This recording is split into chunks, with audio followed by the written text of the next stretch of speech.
राम राम भावांनो, तुम्हाला तर माहिती आहे मी काय जॉब करतो. हे पाहू शकता, पहाटेचे 3:30 वाजलेत आणि मी प्रत्येक पेशंटला जाऊन उठवून त्याचं सॅम्पल कलेक्ट केलं आहे. मलाही नाही छान वाटत राहो एवढ्या रात्री त्यांना डिस्टर्ब करावं, त्यांना उठवावं, पण काय करणार, मजबुरी आहे माझी पण. आणि आता ते पण आजारी आहेत, त्यांना पण ठीक होण्यासाठी त्यांचे मॉर्निंग सॅम्पल कलेक्ट करावंच लागतात. तर काही करू शकत नाही मी पण.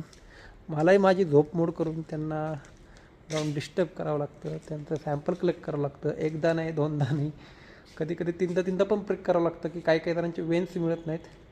तरीसुद्धा चलो, ड्युटी करना तो पडेगा भाई. हां, आणि काम कधी कोणाला सुटलं आहे का? मजबुरी आहे ना भावांनो, याच्यासाठी करायचं आहे. बाकी तुम्ही कसे आहात? एवढ्या रात्री व्हिडिओ बनवत आहे जस्ट टाईमपास. काय करू आता, कोणी तर नाही आहे सोबत बोलायला, म्हणून म्हटलं चला व्हिडिओ बनवूया. तर चलो, राम राम, गुड मॉर्निंग. उठला असेल कोणी तर नक्कीच रिप्लाय करा, कमेंट करा. राम राम.